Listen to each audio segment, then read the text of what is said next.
Olá, gente! Então, hein? Bolsonaro faz duras críticas a Costa Neto por prosseguir com a ação contra Moro, né?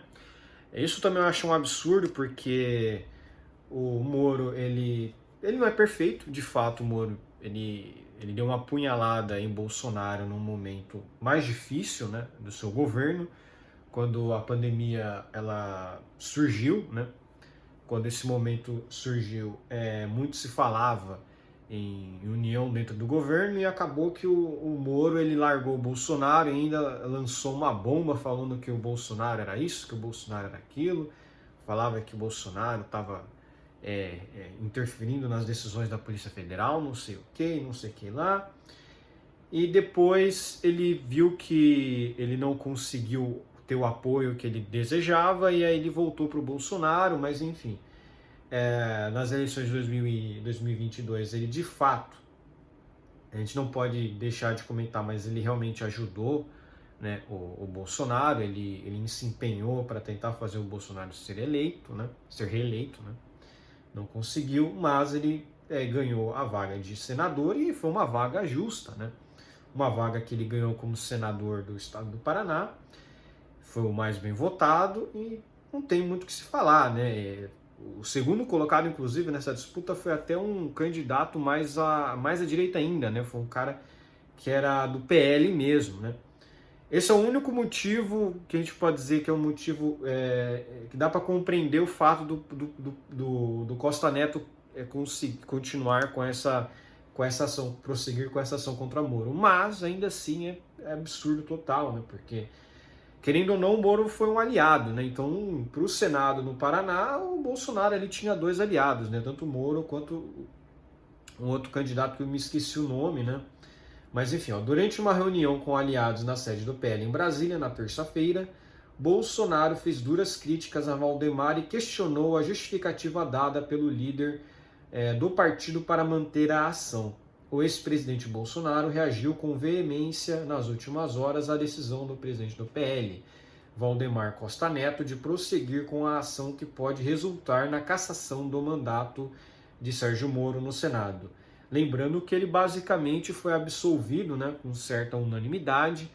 Os únicos dois votos contrários ao Moro, né, nessa votação, foram justamente de juízes, né, de desembargadores escolhidos pelo Lula. Então olha só que coisa, né? Os únicos caras que o Lula escolheu votaram a favor da cassação do Sérgio Moro, né? Para vocês verem como esse sistema ele é muito quebrado, né? O presidente tem tanto poder que ele, indicando pessoas que ele tem uma certa confiança, né, acaba que ele interfere no processo da justiça, né, no processo do judiciário de julgar as pessoas, né. É muito bizarro isso aí, né. Mesmo assim, ele ganhou até com certa folga, né, não foi cassado. Teve até o relator lá que votou falando que era um absurdo, né, que isso era uma revanche do PT contra a Lava Jato, não sei o quê, né, que enfim, que o Moro também ganhou com sobras, né, as eleições lá no Senado, no estado do Paraná, né? E, enfim, ele, o que eu disse, ele ganhou com certa folga. O problema é se essa ação for ao TSE, que é aí que mora o problema, aí que o Lula ainda tem mais força ali para conseguir a cassação.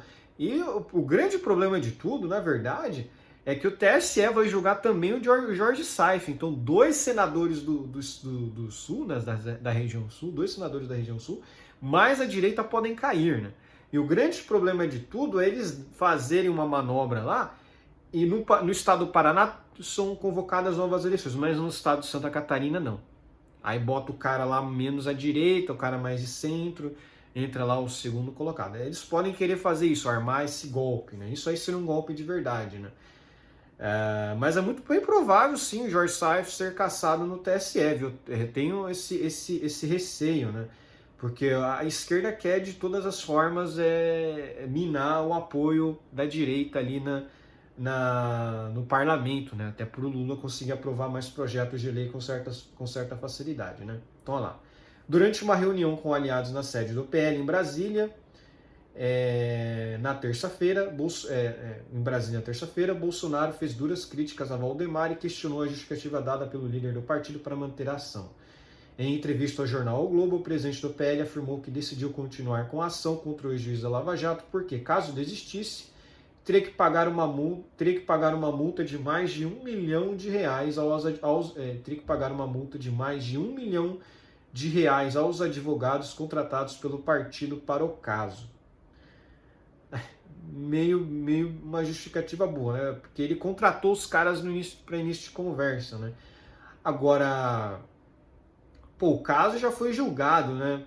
Ele teria que pagar uma... Mas quando você entra em recurso, você já tem que pagar uma multa. Então, no caso, ele vai ter que pagar alguma coisa de qualquer forma, né? Mas enfim.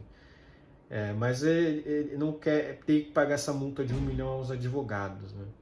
Multa de R$ 1 milhão aos advogados, né?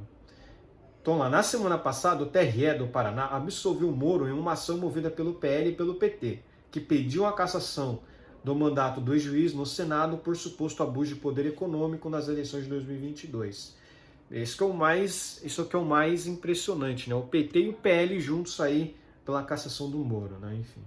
Assim como o PL, por decisão de Valdemar, anunciou que irá recorrer ao TSE. Então, teve a decisão do TRE, que é o Tribunal Regional Eleitoral do Paraná, que é um tribunal estadual, apesar de, né, enfim, ele é um tribunal regional, ele é do estado do Paraná, mas ele engloba algumas coisas da União, né?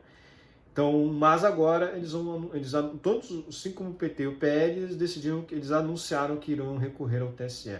Bolsonaro, no entanto, solicitou ao presidente do seu partido que desistisse da ação, mas Valdemar ignorou o apelo. De acordo com auxiliares de Bolsonaro, o presidente nacional do PL tem se aproveitado da proibição de manter contato direto com esse presidente para ignorar os apelos para não recorrer ao TSE no caso do ex-juiz, para não recorrer ao TSE no caso do ex-juiz. O entorno de Bolsonaro acredita que Valdemar insiste na ação devido a uma suposta pressão de ministros do STF que consideram Moro um desafeto político desde a época da Lava Jato, uma alegação negada pelo cacique. Enfim, parece que ele está preso ainda no Valdemar, né? Então ele está usando isso para se blindar. Né? Mas de fato, é aquilo que eu disse, né, em outros vídeos. Né? Isso aqui é um absurdo porque o Moro ele ganhou. Teve as eleições, ele ganhou de maneira justa. Se tivessem novas eleições e ele pudesse concorrer, ele ganharia de novo. Essa é a verdade, ele ganharia novamente. E seria muito pior, porque agora ele teria sido cassado e as pessoas ficariam mais revoltadas e muito provavelmente até pessoas que não votaram no Moro, mas que simpatizam com a causa dele, acabariam votando nele. Então isso ia acabar fortalecendo. Obviamente, quando se caça políticos no Brasil, vem automaticamente a questão da inelegibilidade. Né? O único caso que não teve a inelegibilidade automática foi no caso do impeachment da Dilma, né? Uma aberração jurídica, né? Enfim, né? Esse foi o verdadeiro golpe, né? O golpe do impeachment da Dilma foi que ela não ficou automaticamente inelegível, né? O impeachment dela foi, acho que em 2016, né? 2016 ela ficaria inelegível por 8 anos, né?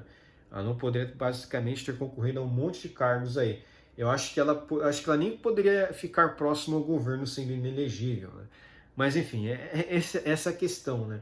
Eles protegeram a Dilma até nisso, né? A Dilma ia cair de qualquer jeito, né? A Dilma estava fazendo um governo catastrófico, né? Mas enfim. Então aí o Moro ficaria inelegível por 8 anos, mas depois ele voltaria muito forte, né? A verdade é que isso é um absurdo total. Eu discordo de muitas coisas do Moro, mas ele ganhou a eleição, não tem o que fazer, né? Ele vai ficar 8 anos mesmo no Senado, tem que ficar, vai fazer o quê, né? Gostem ou não dele, ele venceu essa eleição, né? Essas eleições aí de senador. Agora, o TSE pode fazer uma manobra, né? Pode cassar o mandato do Moro, convocar novas eleições, e no estado de Santa Catarina eles podem cassar o mandato do Jorge Saif, que esse é muito mais à direita, cassar o mandato desse cara, e não convocar novas eleições no caso do estado de Santa Catarina e botar o cara menos à direita. Esse é o grande problema, né? Se caçar o Jorge Saif e convocar novas eleições, pelo menos o estado de Santa Catarina vai poder botar um outro cara de direita lá também, né? Enfim, bom. É isso, por hoje é só, espero que gostem do meu vídeo, inscreva-se no meu canal, comenta aqui embaixo, compartilhe meu vídeo nas suas redes sociais para me ajudar na divulgação e inscreva-se no meu canal no Rumble usando VPN. Um forte abraço.